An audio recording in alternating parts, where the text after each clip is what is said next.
Hey everyone, welcome back. I was at Frankenstein yesterday and I found the Riot Scout Trooper from Jedi Survivor. This is the first time we are seeing the Jedi Survivor name on a physical product, and I'm so excited to see that. I am very pumped for this game coming out in early 2023. Hopefully it will not be getting delayed. This figure is almost identical to the one that we got for Jedi Fallen Order a couple years ago, but it has the addition of the shield here, which is packaged in its own little plastic piece here on the back. We'll take a look at that and how it's constructed and how it fits onto the figure itself. The Scout Trooper body is now probably almost 8 years old or something, and it definitely shows its age. We'll get to that in a little bit. The baton that he comes with is a little bit more of a blue color than the one that we saw previously, and the shield actually impressed me. It does have some nice weathering here, just only in the sculpt, not in the paint detail, but this will weather up nicely, and it's nice to see a couple different colors of paint as well as the translucent orange window there.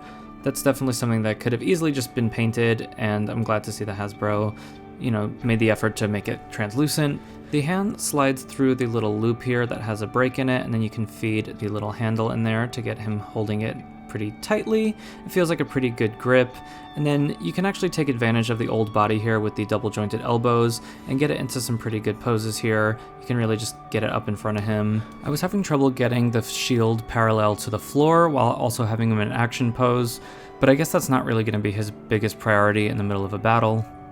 I did notice some of the loose joints that I've had issues with on other Scout Trooper figures, such as the ankles and the knees. So I did have a little bit of an issue getting him into a good pose here. It's, when the ankles just kind of are too far forward or too far back and don't really sit in that little in-between where you need them to be. So that definitely brought me a little bit of frustration while trying to get this guy into position. It would be really nice to see an update on the Scout Trooper body. I want to show you my custom Cal Kestis. This is a head by Fett Clone. I have this featured in another video if you want to check that out. This is a custom Force hand. I think this is from J. Jonah Jameson, actually, from the Marvel Legends figure, but it's a nice little Force push hand. Unfortunately, his poncho just kind of restricts movement a bit here, so it's hard to get that into a good Force pose, so I'm just going to kind of stand him casually here. I'm really looking forward to getting an updated Cal Kestis on a new, 2022 style body, because this figure just feels a little bit dated. It's probably 4 years old at this point. And we are getting a new look for Cal Kestis, which we have seen in the Vintage Collection so far, but not in Black Series just yet. I do want to show you some other Jedi Fallen Order customs I have. I painted this BD1 just to be his yellow and black look.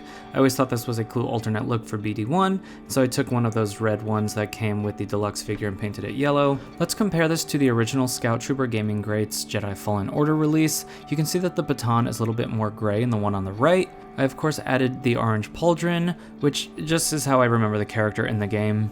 You can see the slight difference in colors of the baton here, but that the sculpt is mostly the same. The colors on the mask and the red wire are a little bit more vibrant in the newer one. This is a custom that I made using a cannon from John Walker Customs that I painted, and then the blast effects are actually from the new TVC Jedi Fallen Order set, so I was pleasantly surprised to see that those scale very well. We have a ton of figures from Jedi Fallen Order that are out, and some more coming from Jedi Survivor. That is very cool to see so many from a game that I really love. I'll definitely do a shelf series soon, so stay tuned on the channel and subscribe if you would like to see that coming soon. Hit that like button if you have not already, and I will see you guys all next time.